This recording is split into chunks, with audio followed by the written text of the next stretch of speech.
So first of all, there's a logline that I want to read so we all have an idea of what the game is about. It takes place in modern-day Shibuya, Tokyo, where magic exists. Marin Kirizumi is a magician who has obtained power free from anyone's constraints and aims for freedom. Sari Nishijima, who desires an orderly world, oversees magicians. The story begins to unfold when these two protagonists from different backgrounds meet. Based on this, it sounds pretty cool. It's interesting that it's just like modern-day Tokyo but with magic. So like I'm very interested because of that, because while I do like my fantasy worlds, I am a lot more into games that take place in modern day times, or at least like in modern cities. So the fact that this is literally just Shibuya, Tokyo, but there's magic is super cool to me. It also means you're gonna have to kind of figure out in terms of plot, like how do cell phones fit in and stuff like that, because usually a lot of plot points can be solved in games with technology, like, oh yeah, there's a security camera, like you're caught, or like, yeah, there's cell phones, you can just communicate with anyone anywhere. So like a lot of tension is gone. So I want to see how they kind of go around that in this game.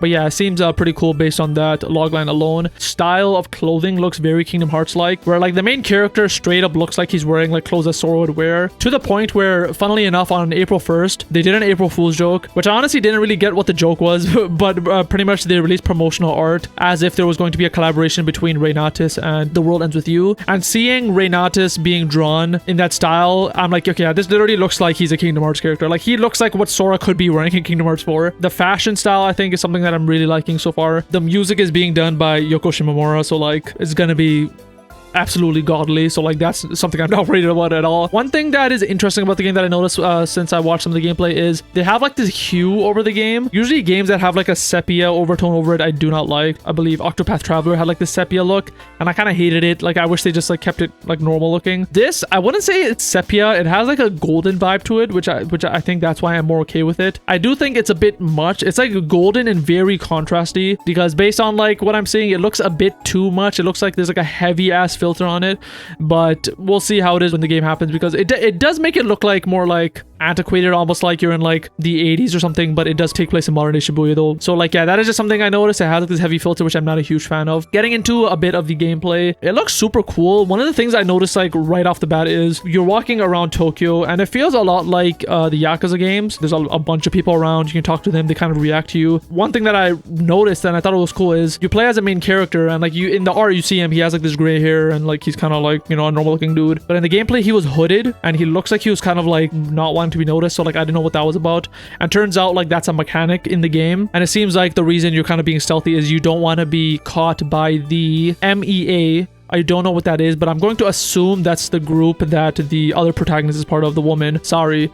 So the reason you're going into the stealth mode is so you don't get caught by the MEA, and if you do, it literally says they'll rush you, and so I'm assuming they're going to start chasing you and you're going to have to fight them. What's interesting is I thought that was just like a thing in the open world, but I noticed that like it's a mechanic in the gameplay too. So when he was fighting, his hood is off and he's fighting with his like sword. It's cool as hell. His clothes are like glowing, but at some point in the fight, he puts his hood back on, and like I don't know why, I don't know what the difference is, but I found a description and it says within battles you can go through suppression and liberation modes. So I'm assuming suppression is when your hood is on and liberation is when your hood is off. I thought that was pretty cool. I don't know what the gameplay differences are, but the fact that they do have some kind of like mode you can go in and out of, I thought was an interesting concept. I think one of the, you know, most important aspects of the game, which is interesting, is, I'm not sure if I already mentioned this, but you don't only get to play as a guy, you get to play as the girl too. So you get to play as Marin, which is a guy, and Sari, which is a girl. And the thing that makes it interesting is they're on opposite sides, so like they're completely opposite faction. So like the description said, Marin, the dude, is trying to, you know, go for freedom. He's trying to use the powers for freedom, and the woman Sari is trying to use it for an orderly world. I'm assuming based on the organization she's in, because she looks like she's kind of like a cop or a military, something of that nature, because in the gameplay demo it shows her training with some other officers at the start. So it's kind of cool that you get to play as both when they're on opposite sides. So I don't know how that's gonna work. I don't know who's the good guy. Is this gonna be one of those things where like you're on opposite sides, but at some point there's gonna be a bigger bad and you guys have to team up to fight that bigger bad?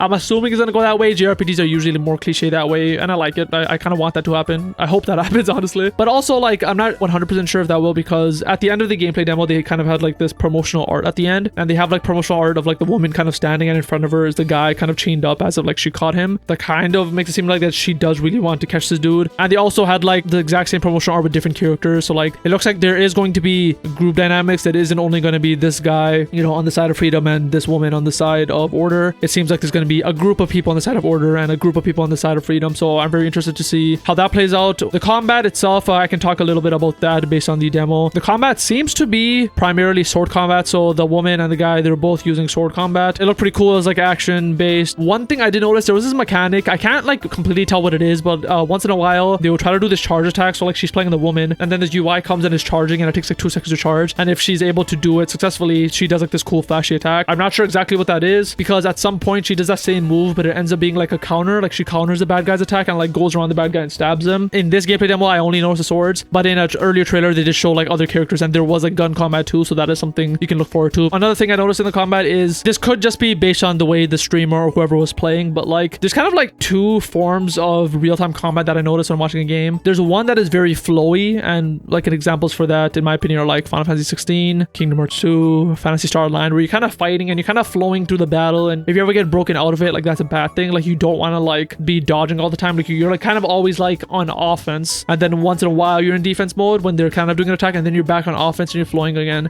That's definitely the style I prefer. And there's another style which I want to say the extreme end of it is kind of like a Dark Souls game where you're very much like hitting once in a while and then really quickly you're dodging again, then you're hitting, you're dodging, you're hitting, you're blocking, you're hitting, you're dodging, and it's very like staccato in a way where you're like always like changing real quick and it's not flowy. That's the type of gameplay I don't like. This game, she was playing as if it was more like the broken up style where like she was hitting a couple of times and she was like jumping around, then hitting a few more times and jumping around. I don't know if the game actually is like that or whether she was just playing like that, but that is something I noticed. I'm hoping it's more of the flowy style because JRPGs usually are that style, and based on the animations it does look like it is the flowy style, but the way she was playing was more like attacking and jumping and dodging more often. But that is just something I noticed, and that is pretty much my thoughts on Reynatis.